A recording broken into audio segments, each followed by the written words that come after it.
But to be honest, and I'm not going to name any churches here, but I was actually kind of disappointed when I visited a lot of churches here in the Philippines, where I just didn't see any power there. And they'll say, you know, Josh, it's the power of the gospel. Don't use that on me. Because when you know that when we talk about the power, when you read the Bible, there's miracles there. You get what I'm saying? It's not just the power of salvation, the power of the gospel. Salvation is the greatest miracle of all. That's true, but that's just the beginning, yes, folks, okay? And some of you guys have heard my sermons. You guys know I don't pull any punches. Now, one of the reasons why I had to put the seminar together is because my teachings have conflicted with a lot of churches here in the Philippines. And we're not saying that they're not Christian. We're not saying that God's not using them at all. What I want to just claim here, and I believe, it says, Josh, how do you know what's going on all over the world? Because I listen to a lot of sermons online. I've spoken to a lot of people. I read a lot of books. My wife sees all the books that I read. At least when it comes to the most popular people that I've read, that have written books. People have been so deprived of the true gospel. Okay? Let me say that again. Churches nowadays, the church has been so deprived of the true gospel, where they embrace sickness and disease and accidents, and that everything that happens is God's will. Okay, you'll get that a lot of, especially from a lot of Reformed theologians, you know, that study theology. And I'm not saying everybody, but a lot of people think that way. Did you know that if you believe that everything that happens is God's will, like sickness and disease, and you embrace that as something as God's plan, that's blasphemy, folks. Why? Because you're denying the very nature of God. God is a good God. He is a good God. Okay? And it just seems so weird that Christians are the ones not getting it, but a non-believer can look at a sick person in a hospital and say, that is not right. But you know what us Christians do? We come up with stupid theologies and say, God has a plan. He has a reason for that. Or God's teaching him or her something. You see how just common sense, it's so stupid. See, I'm just being blunt, okay? It's just the way that I talk. And you deny the very nature of God, that God is a good God. Amen. Who heals.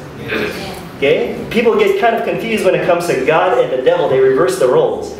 That when somebody gets healed, you get skeptical and say, maybe it's demonic. How do you know that's God? Right? Or when they don't get healed, you say that's God because God's doing something to build their character. Stupid, stupid, stupid, folks. And what we're trying to do is that we're trying to recapture the essence of what the fullness of the gospel is. We got part of the gospel right, where we talk about the forgiveness of sins, okay, and the righteousness of Jesus Christ, but we also know that God paid for your sicknesses and your diseases on the cross. Now, when you go to churches today, and I'm not trying to be a jerk, okay, but when it comes to churches today, what do you usually experience?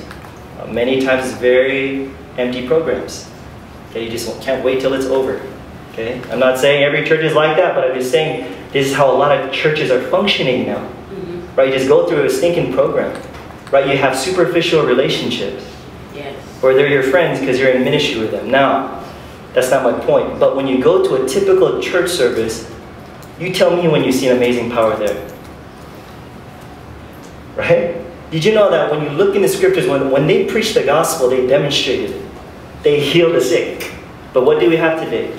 Praise and worship team, and you have a sermon, and you go home. That's a typical church. Do we call that church, folks? Folks, that's called a religious show. Now, does God still work through those things? Of course. But we're not preaching and demonstrating the fullness of the gospel. Okay? Now, I bet you everyone in this room believes in healing. That's why you're here. But now I'm not even going to ask anybody to raise your hand, because I'm not here to point anybody out. How many of you guys have seen miracles? Okay? Now, I'm not going to have you guys raise your hands, but I've asked that personally before to people. Oh, I believe in healing. Have you seen one? No. See, now I'm not going to blame that person. In a sense, there's a responsibility on the church for equipping them. But they don't talk about it. They don't believe. They just have programs.